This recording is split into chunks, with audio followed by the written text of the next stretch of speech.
Patriots, I want to speak directly to you today. This isn't about politics. This isn't about partisanship. This is about the future of our children. This is about American families sitting at their kitchen tables each night, praying for a cure, praying for relief, praying for hope.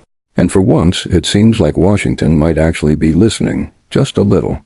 Now, don't get me wrong, we've seen decades of bureaucratic delay, big pharma greed, and broken promises.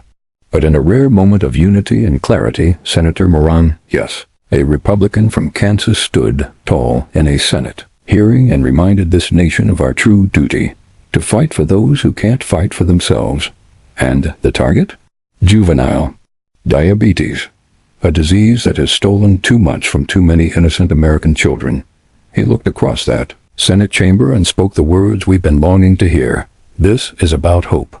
Hope that the next generation won't be shackled by needles, fear, and lifelong medication. Hope that our government can use our tax dollars not to fund more war and waste, but to actually fund life-saving medical research right here at home. And he wasn't alone. Senator Collins and Senator Shaheen, yes, from across the aisle, joined hands in pushing for legislation that would provide real resources, real solutions, and real science behind this fight. Now that, my fellow Americans, is leadership, that's what the Senate should look like. Senator Moran. Chairman Collins, thank you very much for this hearing. Generally in the Senate, I feel like I'm at least the same age as my colleagues. I don't feel old. In today's hearing, I feel significantly older than the audience, but I'm delighted that you're all here, and your presence makes a difference. It highlights for us on a regular basis the importance of medical research, and it's always useful for us to see the individual lives that are impacted.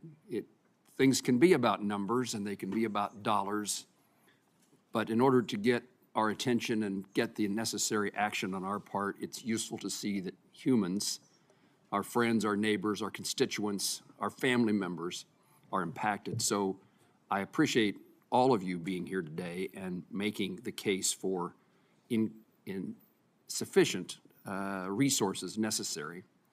And while Senator Collins has not yet introduced her bill, she has announced the intended introduction.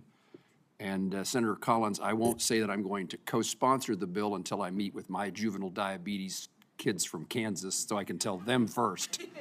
But trusting your judgment and your capabilities and your expertise and knowledge that you and Senator Shaheen, your dedication, there's a likely supporter from Kansas for the passage of this legislation.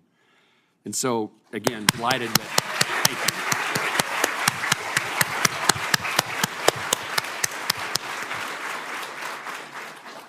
There are many things about working in the United States Senate, being a member of Congress, that bring challenges to them. This is one of them, but this is the circumstance in which most of us, if not all of us, get significant reward when we see the opportunities we have to make a difference in people's lives. And I've said numerous times when we've debated and discussed funding and support for NIH, the business that we're in, and it's the same business we're in this morning, is to provide hope. Hope that there's a brighter future, hope that there's fewer people affected by diabetes, hopeful that the cures and treatments are more effective, and that we can rid ourselves, our families, and our children from juvenile diabetes. So I'm really pleased to be here and lend my support to this effort. Dr. Rogers, you've been an expert, provided your expertise. I thank you for your public service and commitment to finding cures and treatments. And tell me, if you would, you've been here since 2007. What's the most impactful advances that in understanding and treating type 1 diabetes that you've had in your tenure? But more importantly, tell me what the future looks like. Well, thank you, Senator Moran, for that question. I think I would just highlight a few, some of which I mentioned in my opening statement. The idea now in this period of time that we actually have a drug available that's FDA approved that can prevent by at least 3 years in a substantial number of individuals the development of clinical type 1 diabetes, I think is a very important advance. one that we hope to replicate because we have, on the drawing board or in the pipeline, a series of other drugs that be used either alone or in combination that might yield equivalent or perhaps even better results. Having cellular therapies now to be a biological cure is something that I'm very excited about, and that possibility to report to you perhaps in the 2 years from now or maybe 4 years from now of that success is very important to me. This TEDdy study that involved following these 8,000 kids, we have 5 million samples that the kids and their parents have generously provided to us. It's already giving us ideas. We know, for example, even before we do the final analysis, we have been able to detect proteins in the serum of kids who are at high risk that may determine or predict several months in advance the likelihood that a kid will develop clinical. So to get these kids into preventive studies is very important. And sort of moving forward, thinking about using your own pluripotent stem cells to get them encapsulated. We're working with chemical engineers to develop a way to expand and to get these cells so that the antibodies don't get in to attack it as it did in the first place, but to get the insulin out. That's really extremely exciting.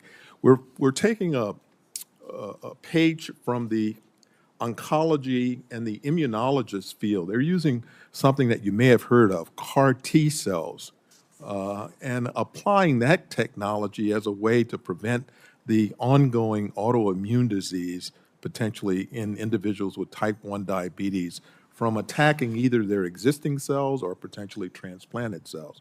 That's something that I really look forward to reporting to you in the upcoming meetings. But I'm very excited about these results. And I have to say, again, with a lot of thanks and appreciation for the Special Diabetes Program, because this would not be possible at all without your ongoing support.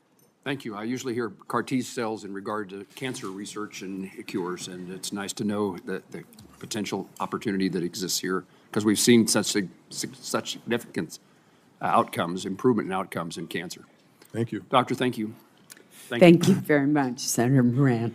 Now listen to this. Dr. Rogers, a true warrior in the medical field, laid out what may be the most exciting advancement we've seen in decades, an FDA-approved drug that delays type 1 diabetes in children by 3 years. That's 3 more years of freedom, of childhood, of life. But it doesn't stop there. Senator Moran called for meaningful medical research, not just numbers on paper, but policies that touch real lives. He committed to supporting legislation.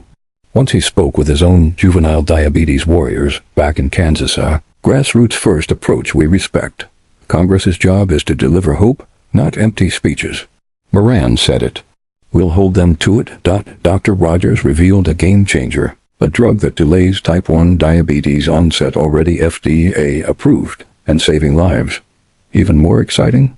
There's a pipeline of new drugs being developed to beat diabetes before it starts. Cellular therapies aiming for a biological cure could be announced within 2 to 4 years.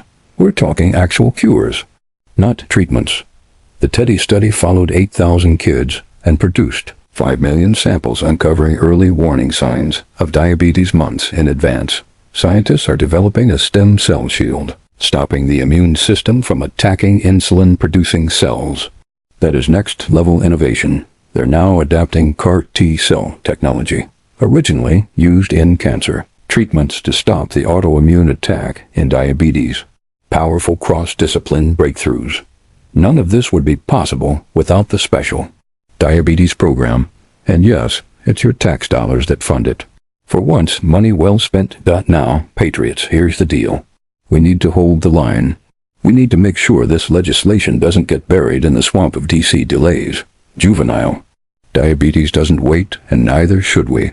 Call your senators. Demand that this funding continues. Demand that the FDA stops dragging its feet.